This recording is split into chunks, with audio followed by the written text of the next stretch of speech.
আসসালামু আলাইকুম everyone, welcome জানাচ্ছি নতুন একটি ব্লগে। আজকের ব্লগটি ছিল আমাদের দুর্গাপুর ভ্রমণের ব্লগ। আসলে আমরা আরো রোজার এক সপ্তাহ আগে দুর্গাপুর গেছিলাম, তো ওই ভিডিওটা আপনাদের সাথে শেয়ার করছি। আমরা খুব সকাল সকাল রওনা হয়ে গেছিলাম। তাকরিম, এই যে এদিকে তাকাও। এই যে বাবা, কি সুন্দর একটা ছেলে বাবার সাথে ঘুরতে আসছে।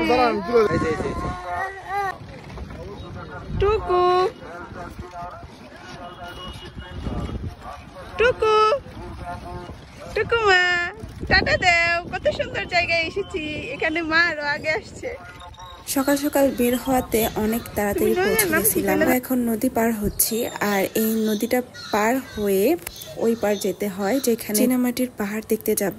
আর ওই পাহাড়টার নাম হচ্ছে আসলে বিজয়পুর চীনামাটির পাহাড়। এই নদীর পানির কালারটা দেখছেন, একদম সেন্ট মার্টিনের মতো, একবারে নীল কালারের। চোখটা একদম জুড়িয়ে গেছে, মনে হচ্ছিল 1 মিনিটের জন্য যে আমি সেন্ট মার্টিনে চলে আসছি।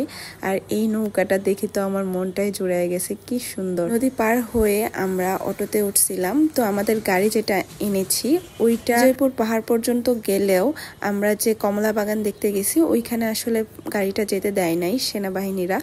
তো এই যে আমরা আরেকটি চার্চেও গেছিলাম, এই চার্চটা এত সুন্দর ছিল আর এত গোছানো, অনেক পুরনো একটা চার্চ ছিল। এটা দেখে মনে হচ্ছে যে বাংলাদেশে না, আমি বাইরের কোনো দেশে চলে আসছি। খুবই সাজানো গোছানো। সবচেয়ে বিরক্তিকর বিষয় ছিল আমার তাকরিম বাবুটা না একবার কোল থেকে নামছিলই না, বিশেষ করে ওর বাবার কোল থেকে।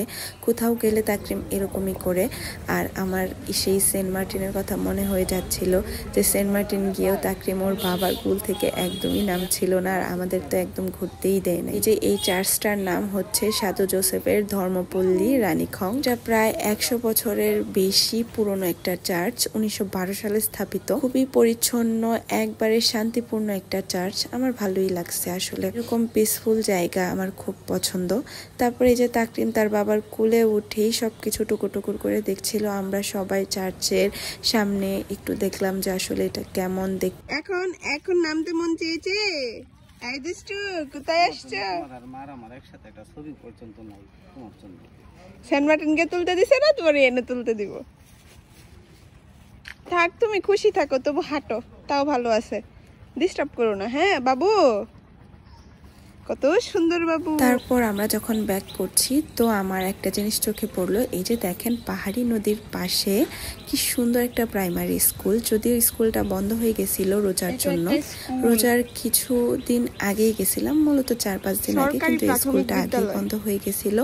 একবারে সুন্দর একটা স্কুল, পার্কের মতো বলতে গেলে। নদীর পাশ ঘেরে এমন স্কুল আমি প্রথম দেখলাম। চার্চের ঠিক সাথেই। এগুলো আসলে পাহাড়ের মধ্যে অবস্থিত। খুবই সুন্দর একটা স্কুল। কি সুন্দর। ব্লগটি কেমন লাগলো জানাতে কিন্তু একদমই ভুলবেন না।